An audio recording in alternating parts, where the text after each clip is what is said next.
할렐루야. 오늘 또 우리 주에 평안이 함께 하시기를 축복합니다. 여러분들의 평안을 위해서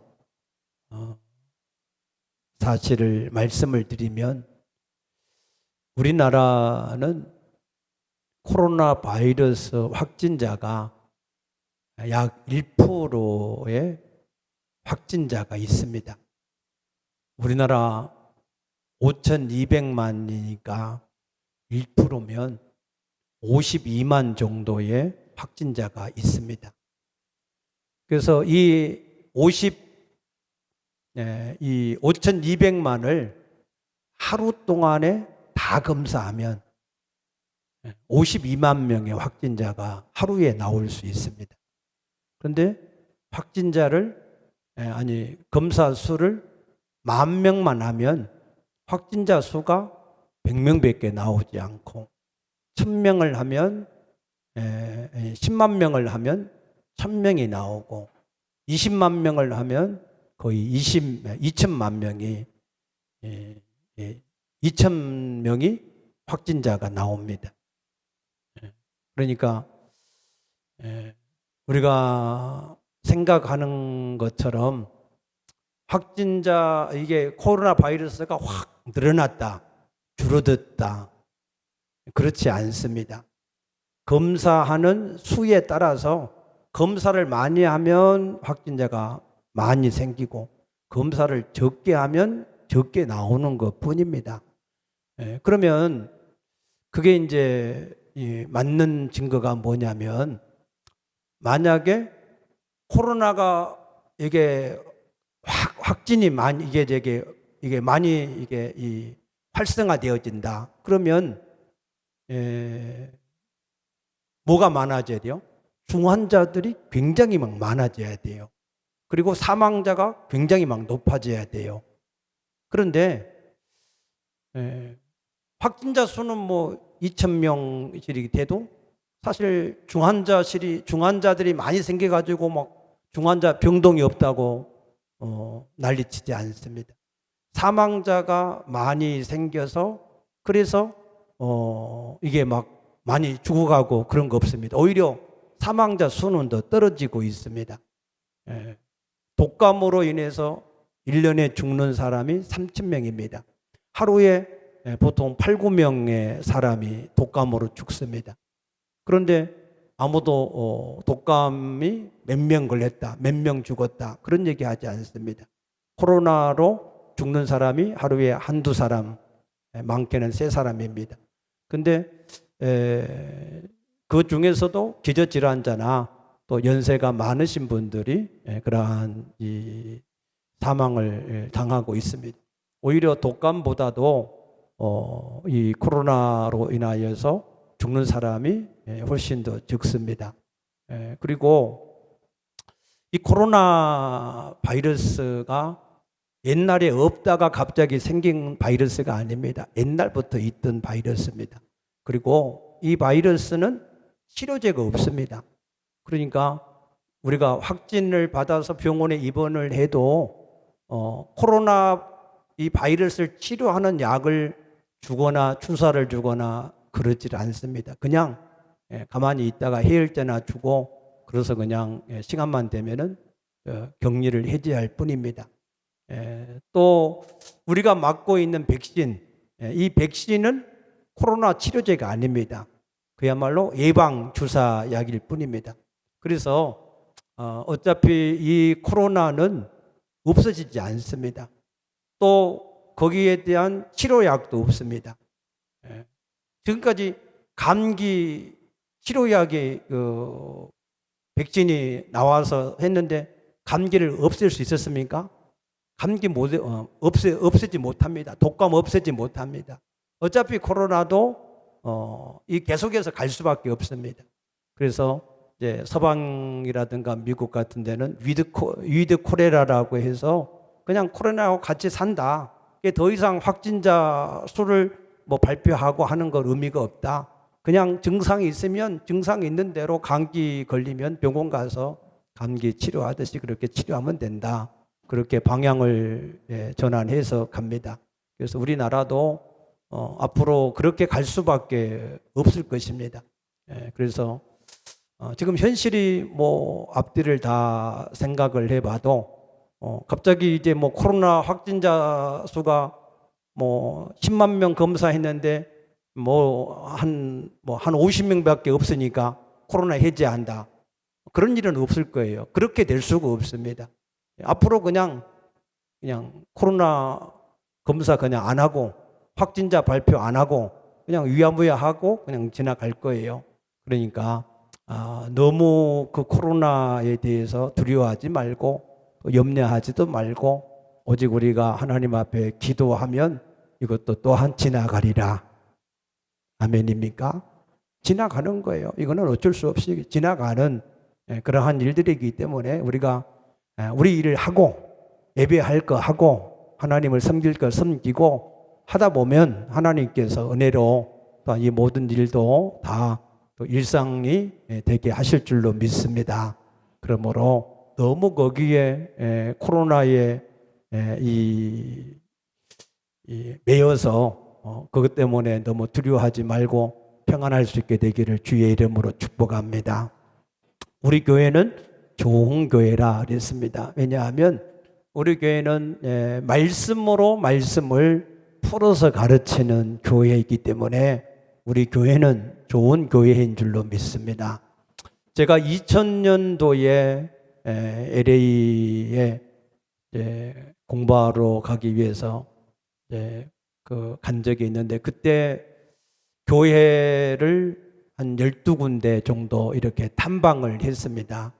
탐방을 했는데 그때 LA에 있는 그 교회 중에서는 크리스탈 처치하고 그 크리스탈 처치 바로 옆에가 갈보리 처치가 있습니다. 그래서 이 두 교회를 탐방을 LA 쪽에서는 했었는데 이 크리스탈 처치는 그 건물 자체를 크리스탈로 이렇게 세웠다 해서 크리스탈 처치 수정교회라 이렇게 하는데 거기는 이제 이 파이프 오르간도 세 대나 앞에 양쪽에 이렇게 있어서 세 대나 있고 그래서 연주하면 굉장히 그 울림이 대단하게 아름다운 그러한 울림이 있습니다. 그리고 거기는 세계에서 좀 내놓으라 하는 그런 찬양단을 매주마다 바꾸어 가면서 찬양을 지키고 또 간증하는 사람을 간증을 또 시키고 그래서 계속해서 예배가 어떤 이 쇼를 하는 것처럼 굉장히 사람들의 이런 이 마음을 사로잡고 할 수 있는 사람의 마음의 감정을 이렇게 움직일 수 있는 그런 시설, 그런 프로그램들을 가지고 그렇게 교회를 운영을 했고 그 옆에 갈보리 처치는 거기는 뭐 그냥 교회 외모도 그렇게 썩 이렇게 멋있어 보이고 그렇지 않고 그 교회는 그냥 좀 허름한, 좀 수수한 그런 교회이고 거기는 특별한 무슨 찬양단도 또 특별한 무슨 이런 프로그램도 없습니다. 그 척 스미스 목사님은 오직 말씀을 가지고 말씀을 하나하나 자세하게 풀어가는 그런 스타일의 목사님이었습니다. 그래서 이제 이 크리스탈 이 처치가 사람들한테 인기가 있고 사람들이 많이 호응을 하고 관심을 가지고 있으니까 이 교회가 굉장히 든든하게 잘 세워져 가겠다 그렇게 생각을 했는데 그 후 얼마 안 되어서 이제 들려지는 소문은 이 크리스탈 처치는 이제 더 이상 이제 운영할 수가 없어서 그 교회를 매각에 내놔서 카톨릭이 그 크리스탈 처치를 매각을 했다 하는 뉴스가 들리고 이 갈보리 처치는 별로 힘도 없는 것 같은데 그런데 여전히 꾸준하게 부흥이 되어져 가는 그런 교회라고 알려졌습니다. 그래서 우리가 우리의 신앙이 외적으로 굉장히 막 시끄럽고 굉장히 막 프로그램 속에 정신없이 막 하는 것 같아도 그래도 우리의 영혼을 정말로 살리고 살찌게 하고 힘있게 하고 세상을 이기게 하는 것은 하나님의 말씀이 우리 안에 들어가 있어야 우리의 영혼이 살고 힘을 얻고 세상을 이기게 되는 줄로 믿으시기 바랍니다. 제가 서아프리카, 카메룬, 또 부르키나파소, 또 이 서아프리카 쪽에 그 몇 군데 함께 선교 여행을 한 2주 동안 갔었는데 카메룬에 우리 교단의 큰 교회가 있습니다. 그래서 거기에서 이제 선교사들을 파송을 하고 이런 이제 일들을 하기 위해서 그때 같이 예배를 드렸는데 그때 가서 제가 그 사람들이 찬양한 것 보고 깜짝 놀랐어요. 그 사람들은 그 넓은 이 성전에서 찬양한데 한 2시간 찬양을 이렇게 해요.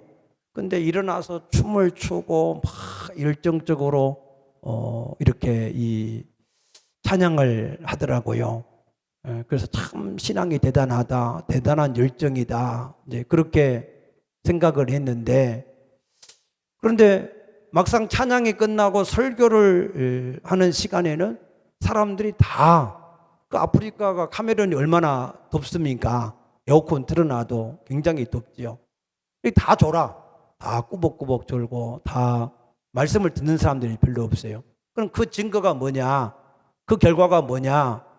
그 결과는 이 카메룬 사람들이 변화가 없어요. 변화. 우리나라보다 기독교가 더 빨리 들어간 나라고, 우리나라가 6.25 전쟁할 때 그 카메룬 군대가 와서 우리를 도왔던 나라입니다. 그런데 그 나라는 지금도 굉장히 비참해요. 살아가는 삶의 내용이 비참해요. 왜 그러냐? 하나님의 말씀이 그들 속에 들어가지 않고 그냥 종교 생활, 그냥 말씀이 없이 찬양, 프로그램 이런 것에만 붙잡혀 있으니까, 그러니까 그들의 삶이 변화가 되어지지 않는 것을 보고 왔습니다. 그래서 우리가 우리의 믿음 생활이 온전해지려고 하면 하나님의 말씀이 우리 안에 들어와야 생명이 되고 능력이 되어서 우리를 세상에서 지키는 줄로 믿으시기 바랍니다.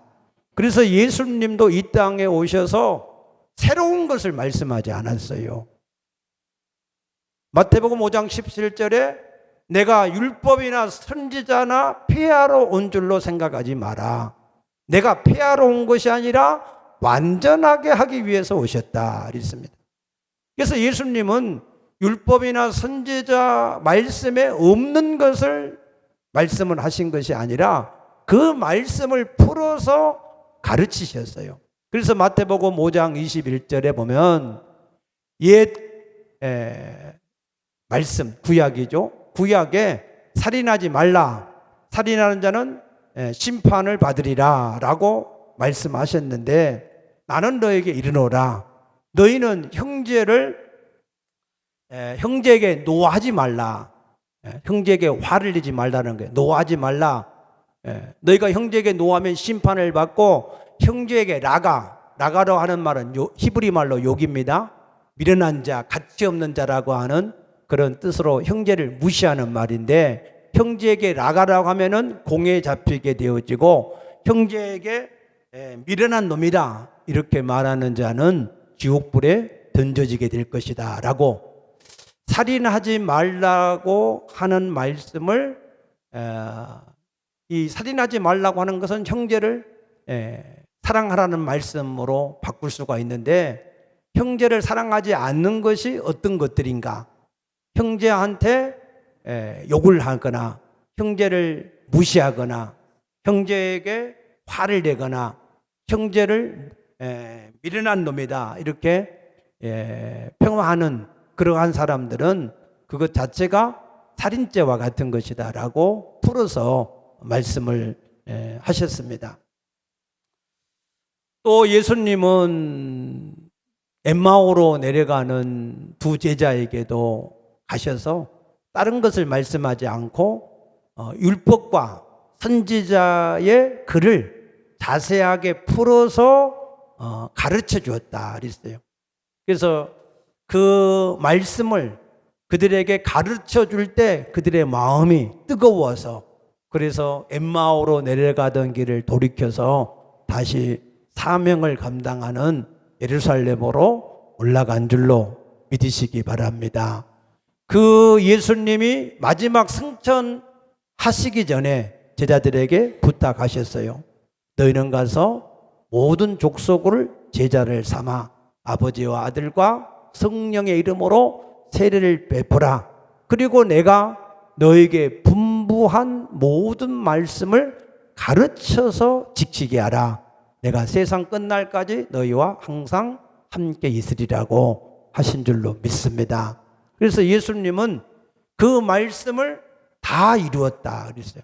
예수님은 자기에게 기록되어진 성경의 모든 구약의 율법이나 선지자글이나 시편의 글이 예수님에 대하여서 기록되어졌는데 그 말씀을 다 이루셨다라고 말씀하셨습니다. 그래서 예수님이 이 땅에서 하신 것은 기록되어진 그 모든 말씀의 그 참된 의미가 무엇인가를 자세하게 풀어서 가르치죠. 그래서 사단을 내어쳤을 때도 기록되었을 때라고 신명기에 기록된 말씀으로 자기를 미혹하는 사단을 내어 쫓으셨습니다. 그래서 이 사도행전 20장 32절에 보게 되면 이 사도 바울도 이 밀레도에서 에베소 장로들을 불러가지고 마지막 권면하기를 내가 떠나가면 이 사나운 이리들이 너희 가운데 들어와서 양떼를 아끼지 않게 될 텐데 그때 내가 너에게 3년 동안이나 밤낮으로 훈계하던 그 말씀을 너희가 기억해라. 그 말씀이 너희를 든든하게 지킬 것이다 라고 권면했던 것을 볼 수 있습니다. 이처럼 하나님의 말씀이 우리에게 있어야 우리가 우리의 믿음을 지키고 우리의 사명을 감당하고 세상을 이기는 사람이 될 수 있을 줄로 믿으시기 바랍니다. 그런데 문제는 이 말씀이 안 들려진다는 데 문제가 있어요. 말씀이 들려지고 아멘이 되어지고 그 말씀이 내 속에 들어와서 하늘의 밀이 내 속에서 썩어서 많은 열매를 맺듯이 이 말씀이 내 안에서 폭발적으로 내 속에 이게 충만하게 채워져서 그래서 우리의 마음과 생각을 지켜야 되는데 이 말씀이 안 들려진다는 게 안 들려져. 왜 안 들려질까? 유대인들은 5살만 되면은 이 모세 율법을 암송을 시켜요. 그래서 13살이 되어서 성인식 할 때는 이 모세 율법을 암송을 해야 성인식을 시킵니다. 그리고 그 말씀을 계속해서 가르치고 배우는 것입니다. 그런데 요한복음 8장 47절에 보게 되면은 예수님이 하시는 말씀을 이 유대인들이 듣지를 못한다 그랬어요. 왜 듣지를 못했느냐? 예수님이 너희가 하나님께 속하였으면 하나님의 말씀을 들을 수 있을 텐데 너희가 하나님께 속하지 않았기 때문에 이 말씀을 너희가 듣지를 못한다 그랬어요. 하나님께 속하지 않은 자는 말씀을 들을 수가 없습니다. 그래서 요한복음 3장에 보면 예수님이 이 이스라엘을 가르치는 랍비인 니고데모에게 내가 거듭나야 천국에 갈 수 있다 하니까 이 니고데모가 뭐라고 얘기했어요? 아니 내가 이렇게 늙었는데 내가 모태에 다시 들어갔다가 나와야 되겠습니까? 예수님은 영으로 말씀하셨는데 이 니고데모는 육으로 그 말씀을 받았던 것을 볼 수 있습니다. 이처럼 거듭나지 않으면 하나님께 속하지 않으면 이 하나님의 말씀이 전혀 들려지지가 않습니다.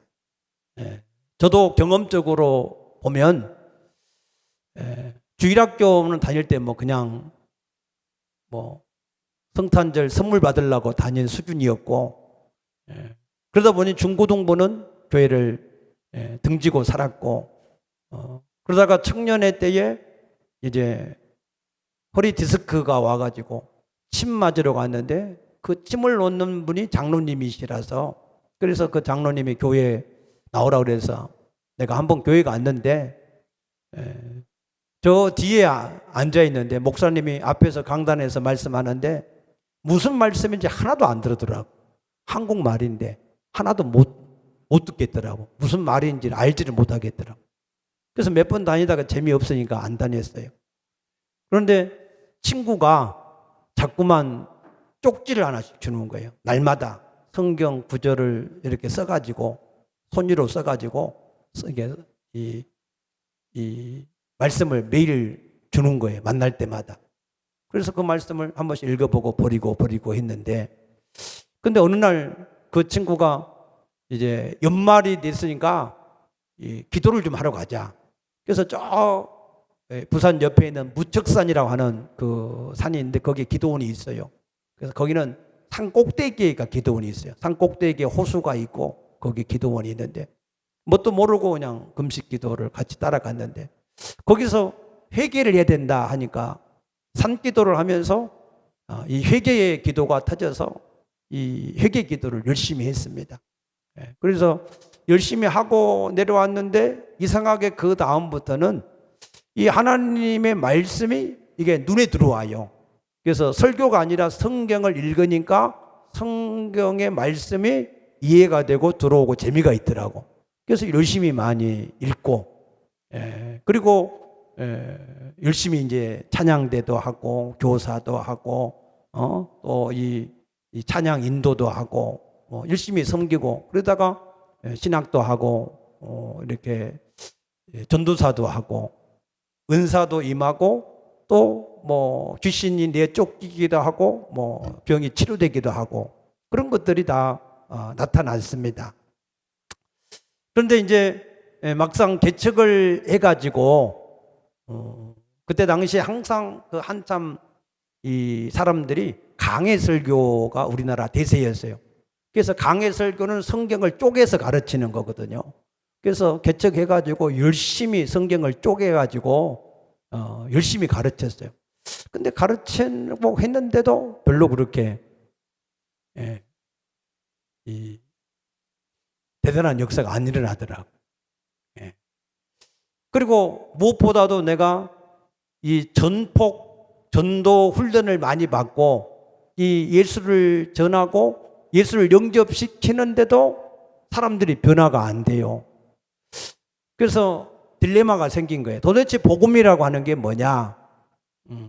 그래서 32살 때인가 그때 40일 금식을 하면서 그러면서 성경을 다시 정독을 했습니다. 도대체 복음이라고 하는 게 뭐냐?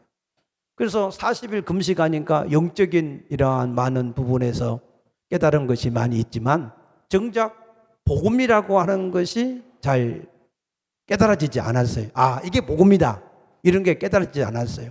그런데 40일 금식 끝나고 보호식을 하면서 그때 지하교회에서 밤마다 철야하면서 이렇게 기도하는데 요한복음 1장을 읽는데 12절을 읽을 때 그 말씀이 복음이 이게 확 깨달아지는 그러한 은혜가 임했었습니다.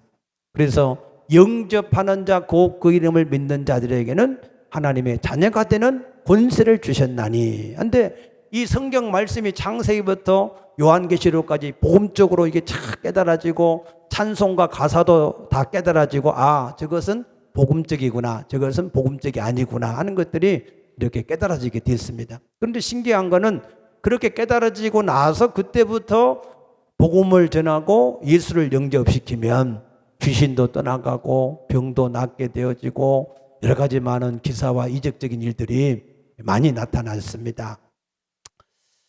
그래서 고린도전서 3장 1절이나 히브리서 5장 12절에 너희가 신령한 자같이 너희에게 이 말할 수가 없이 어린 아이와 같이 대한다. 너희가 때가 오래됐으므로 마땅히 선생이 되어야 하는데 아직도 어린 아이와 같아서 그리스도의 축복가 무엇인지 배워야 한다 하는 것을 제가 이해를 하게 됐습니다.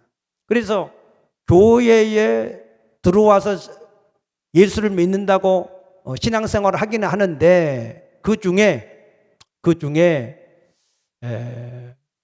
하나님을 믿지만은 아직 거듭나지 않아서 하나님의 말씀이 들어오지 않는 사람이 있어요. 예를 들면 사도행전 16장 우리 14절 한번 보십시다. 사도행전 우리 16장 14절에 보면은 두아디라시에 있는 자색 옷감 장사로 하나님을 섬기는 누디아라 한 여자. 하나님을 섬겼어요? 안 섬겼어요? 하나님을 섬기는 사람이야, 이 누디아가. 그런데 이 여자가 주께서 그 마음을 열어 바울의 말을 따르게 하신지라. 그러므로 그가 비로소 주 믿는 자로 바뀌어지는, 거듭나게 된 거예요. 그러니까 그 이전에는 종교 생활을 한 거예요. 그냥 하나님을 믿는다라고. 다 유대인들 하나님 다 믿지요. 다 믿는데 그렇게 유대인들처럼 믿는 사람처럼 이렇게 믿는 거 하고, 하나님이 그 마음을 열어서 바울이 전하는, 바울은 오직 예수의 죽음과 부활을 증거한 사람이잖아요. 그래서 바울이 전하는 예수를 믿음으로, 그래서 그가 거듭나게 된 거예요. 우리가 하나님을 믿는 거하고 거듭나는 건 다른 겁니다. 하나님을 우리가 믿어도 예수를 우리가 알고 믿어야 됩니다. 예수님이 하나님의 아들 그리스도이심을 알고 믿어야만 우리가 거듭나게 되는 것을 믿으시기 바랍니다.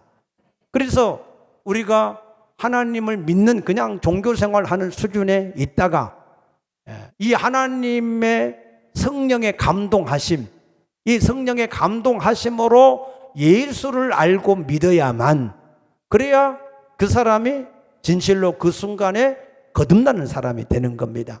거듭나야 그때부터 하나님의 말씀이 그 속에 들어와서 그 사람에게 생명과 능력과 치료와 소망과 세상을 이기는 능력이 될 줄로 믿으시기 바랍니다.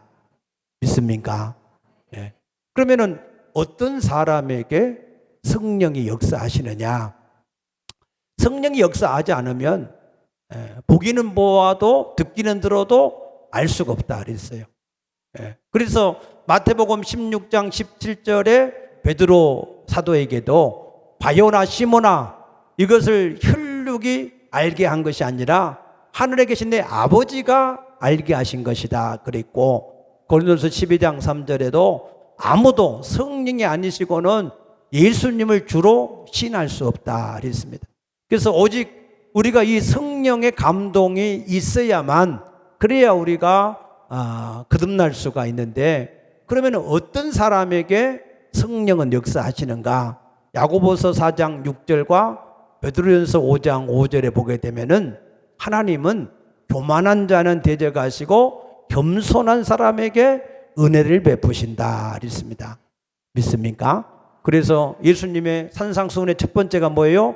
심령이 가난한 자는 복이 있나니 저가 천국을 얻을 것이다 그랬어요. 그래서 우리의 심령이 가난한 사람, 겸손한 사람이 되어질 때 하나님은 그 사람에게 성령으로 거듭나게 해서 예수님을 알고 예수님을 믿음으로 거듭나게 하시는 줄로 믿으시기 바랍니다. 다 성령으로 거듭나서 하나님의 말씀이 들려지게 되기를 축복합니다. 그래서 마태복음 13장 16절에 너희의 눈은 보고 너희의 귀는 들음으로 복이 있도다 그랬습니다. 오늘 이 자리에 또 이 방송을 듣는 우리 모든 성도들, 하나님의 말씀이 들려지게 되기를 축복합니다. 들려지는 것은 거듭났다는 증거입니다. 그래서 우리가 율법의 종교생활에서 우리가 신앙생활하는 것이 아니라 하나님을 우리가 만나고 그 음성을 듣고 그 음성을 따라서 우리의 믿음을 우리가 지켜나감으로 세상을 이기는 자들이 진정으로 하나님의 귀한 자녀들인 줄로 믿으시기 바랍니다.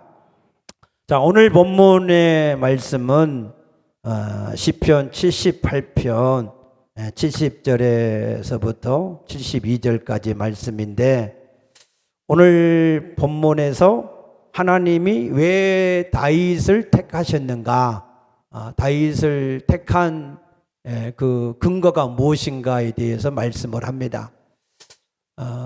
하나님은 사람을 택하셔서 구원하시고 택하셔서 하나님의 일을 하시는 줄로 믿습니다. 우리가 아직 죄인 되었을 때 그리스도께서 창세전에 우리를 그리스도 안에서 택하셔서 때가 되니까 우리를 부르시고 구원해 가시는 줄로 믿으시기 바랍니다. 우리 창세기 8장 우리 한번 보십시다. 로마서 8장. 로마서 8장 30절. 또 미리 정하신 그들을 또한 부르시고 부르신 그들을 또한 의롭다 하시고 의롭다 하신 그들을 또한 영화롭게 하셨느니라 그랬습니다. 미리 택하신 자들을 부르셨습니다. 부르신 자들을 의롭다 하셨고 의롭다 하신 그들을 또한 영화롭게 해 가시는 줄로 믿으시기 바랍니다. 하나님께서 우리를 택하셔서, 마태복음, 요한복음 15장에 보면은 너희가 나를 택한 것이 아니라 내가 너를 택하여 세웠다 그랬습니다. 그래서 하나님께서 우리를 택하셔서 구원하시고 또한 우리를 택하셔서 하나님의 일을 맡기시는 줄로 믿으시기 바랍니다. 우리가 세상의 사람들에게 택함을 받아서 기초단체장이 되고 국회의원이 되고 대통령이 돼도 그 누리는 권세와 복이 엄청나요. 그런데 우리가 만왕의 왕 되신 하나님께 택함을 받아서 구원을 받고 하나님의 택함을 받아서 하나님의 일꾼으로 쓰임 받으면 그 영광과 그의 축복은 그보다 훨씬 더 이 세상과 오는 세상에 차고 넘치게 될 줄로 믿으시기 바랍니다. 그런 하나님의 택함을 하나님 앞에서 받는 사람이 복이 있는데, 하나님은 어떤 사람을 택하시냐 그 말이에요. 그래서 하나님이 특별히 다윗을 택한 내용을 우리에게 소개를 합니다. 하나님은 사무엘상 16장 7절에 보니까 사람을 외모로 택하지 않는다. 사람은 사람을 외모로 택하는데 하나님은 외모를 보지 않는다. 사실 이 다윗의 외모는 형편이 없었어요. 어느 정도로 형편이 없었느냐면 다윗은 이세의 8번째 아들이 8번째 막내입니다. 근데 보통 막내는 아버지가 사랑하잖아요. 야곱이 요셉을 늦게 낳아서 사랑했던 것처럼 아버지 사랑을 독차지하는 게 보통 막내들이 이제 받는 축복이거든요. 그런데 이 다윗은 뭐예요? 다윗은 아버지 이새가 별로 사랑하지 않은 것 같아. 왜냐하면 사무엘이 이새의 집에서 사울을 대신한 왕을 기름 부으려고 자식을 다 모으라 그랬는데 7 아들은 다 모았는데 막내인 이 다윗은 별로 모으지 않았어요. 그걸로 볼 때 별로 아버지로부터 사랑을 받지 못한 것 같다라고 하는 걸 볼 수 있고, 또 사무엘상 17장 28절에 보게 되면은 아버지 심부름으로 형들 도시락을 갖다 주러 갔는데 형들이 막내를 보면 어떻게 해야 돼? 야, 우리 막내 이렇게 더운 날씨에 도시락 가지고 수고했다, 감사하다, 고맙다 그래야 되는데 이 형들이 엘리압 큰형이 이 다윗을 보고 내가 어려서부터 교만하고 그 마음이 완악하더니 전쟁을 구경하러 왔느냐 하고 막 야단을 치는 거예요. 그래서 형들한테도 별로 사랑을 받지 못하고, 시편 27편 10절에 보면은 내 부모는 나를 버렸다. 부모로부터 버림받은 같은 그러한 마음을, 그러한 상처가 있는 걸 볼 수가 있고, 또 시편 69편 8절에 보면은 나의 형제에게 객이 되고 나의 어머니 자녀에게는 낯선 사람이 되었다. 형제들 사이가 이게 친형제 같은 그런 느낌이 전혀 없는 그 가정사가 어떻게 되었다라고 정확하게 성경은 없지만, 그러나 뭔가 이게 이 가정이 아버지로부터 부모로부터 형님들로부터 별로 그렇게 인정을 못 받는 그런 모습을 볼 수 있고, 시편 41편 9절에 보게 되면은 자기가 신뢰하고 내 떡을 함께 믿던 친구도 나를 배반을 했다. 친구도 배반을 한. 그래서 다윗이 외적으로 가지고 있는 이런 조건들은 굉장히 좋지 않는 그런 조건인 것을 볼 수 있습니다. 그런데 하나님은 뭘 보신다고요? 중심을 보신다. 중심. 그러면은 그 중심이 어떤 중심이었느냐? 그 중심을 볼 때 70절 71절에 보니까 양의 우리에서 취하시고 전양을 지키는 중에서 그를 이끌어냈다. 양의 아버지 양을 치는 것을 볼 때 그 중심이 드러났다 그 말이에요. 하나님은 전능하시기 때문에 그가 일을 하든 안 하든 간에 그 마음의 중심을 하나님이 보시고 아시는 줄로 믿습니다.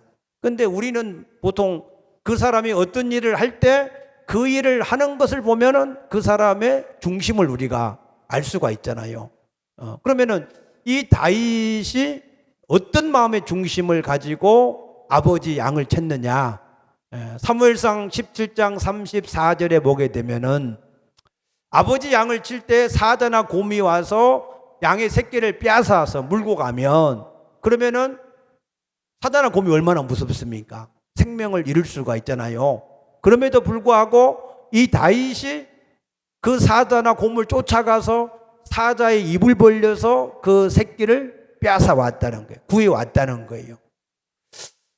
쉽지 않잖아요. 사자나 곰한테 잘못 걸리면은 얼마나 힘이 셉니까? 물려서 죽게 되는 거죠. 자기의, 쉽게 한마디로 얘기해서 자기가 맡은 일에 대한 책임감과 충성심이 이 다윗은 남달랐다는 거예요.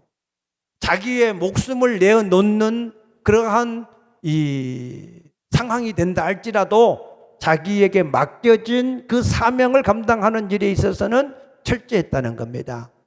그러한 복이 여러분에게 임하게 되기를 축복합니다. 하나님은요, 항상 충성된 사람만 좋아하시고 쓰셨어요. 느헤미야 9장 8절에도 보게 되면은 하나님이 아브라함을 택할 때 왜 아브라함을 택했냐? 아브라함의 마음이 그 충성스러움이 있었다. 충성스러운 마음이 있었다는 거예요. 자기 위기를 위해서 아내를 누이라고 그렇게 속이기도 하고, 하나님 말씀을 불순종해서 이렇게 사라의 종을 통해서 이스마엘을 낳기도 하고, 그런 연약함이 있기는 했지만 그래도 그 아브라함 마음 속에는 충성스러운 마음이 있어서 하나님이 그 아브라함과 언약을 세웠다 그랬고, 모세를 하나님 왜 쓰셨냐? 모세도 하나님 앞에서 히브리서 3장 5절 6절에 보게 되면은 이 모세는 하나님의 집에 종으로 충성을 했다 그랬습니다.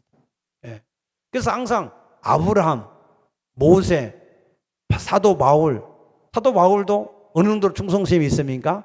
내가 주 예수께 받은 은혜의 사명을 감당하려 하면은 나의 생명도 조금도 귀한 거 여기지 않겠다. 그런 마음을 가지고 있으니까 하나님께서 그러한 사도 바울을 쓰셔서 세계를 복음화 하시는 줄로 믿으시기 바랍니다. 그리고 사도 바울은 디모데후서 2장 2절에 이 복음을 충성스러운 사람에게 부탁을 해라. 그가 또한 그 일을 이룰 것이다 그랬습니다. 그래서 모세, 아브라함 때부터 지금까지 하나님은 충성된 사람을 통해서 하나님이 일을 이루어 가시는 줄로 믿으시기 바랍니다. 믿습니까?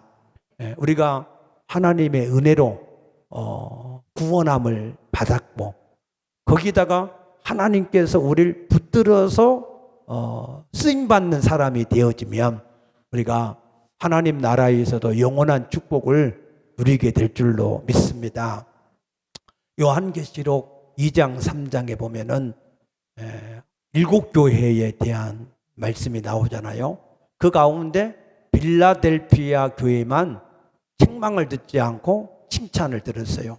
빌라델피아 교회는 외모, 가진 것이 약했어요. 그가 적은 능력을 가지고 나를 배반하지 않고 내 말씀을 지켰다 그랬어요.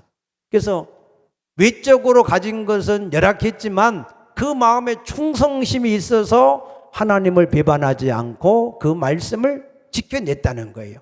그럴 때에 하나님께서 3가지 복을 주십니다. 첫째는 사단을 내 발 앞에 꿇게 해서 내가 너를 사랑하는 이 사람이라고 하는 것을 나타내 주겠다. 할렐루야. 하나님께 충성스러운 사람은 하나님이 세상을 그 앞에 복종을 시킨다는 거예요. 사드락 메삭 아벳느고가 하나님 앞에 충성스러우니까 하나님이 느부갓네살을 그 앞에 복종을 시키고, 다니엘이 하나님 앞에 충성스러우니까 하나님이 이 왕을 이 다니엘의 발 앞에 복종을 시킨 줄로 믿으시기 바랍니다. 그래서 우리가 하나님께 충성을 하면 그러면은 하나님이 세상을 이기는 자가 반드시 되게 하시는 줄로 믿으시기 바랍니다. 믿습니까? 세상에 어떤 것도 우리를 하나님의 사랑에서 끊을 자가 없다 그랬습니다. 그러므로 우리가 하나님께만 충성하면, 우리가 하나님 예배에 충성하고 말씀에 충성하고 맡은 사명에 충성하고 우리가 맡은 일에 충성을 하면 하나님은 모든 것을 다 우리로 하여금 이기게 하실 줄로 믿으시기 바랍니다. 2번째는 환난의 때를, 시험의 때를 지나가게 하시겠다. 앞으로 우리에게 다가올 환난과 시험은 코로나가 이게 문제가 아니에요. 우리 목에 칼을 대고 우리를 세상의 여러 가지 핍박과 곤란 속에 넘기는 일들이 얼마든지 있을 수 있을 겁니다. 그런데 하나님께 충성스러운 사람들은 그러한 모든 시험의 때를 하나님께서 지나가게 하실 줄로 믿으시기 바랍니다. 3번째는 하나님의 성전에 기둥과 같이 쓰시겠다 그랬습니다. 그래서 하나님은 하나님께 충성스러운 사람을 이 땅에서도 하나님의 나라에서도 영원히 축복을 하시는 줄로 믿습니다. 그래서 예수님이 마태복음 25장에서 달란트 이 심판을 하실 때에 2달란트와 5달란트를 받은 사람들을 축복하셨어요. 그들 축복할 때 뭐라고 하셨습니까? 착하고 충성된 종아, 착하고 충성된 종아, 내가 작은 일에 충성하였으니 내가 내게 많은 것을 맡기겠다.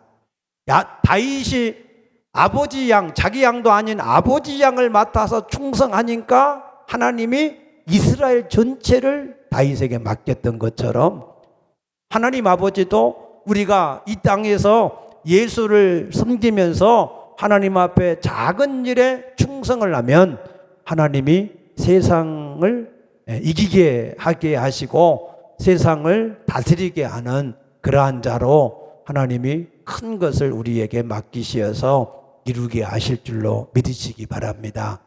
아멘. 기도하십시다.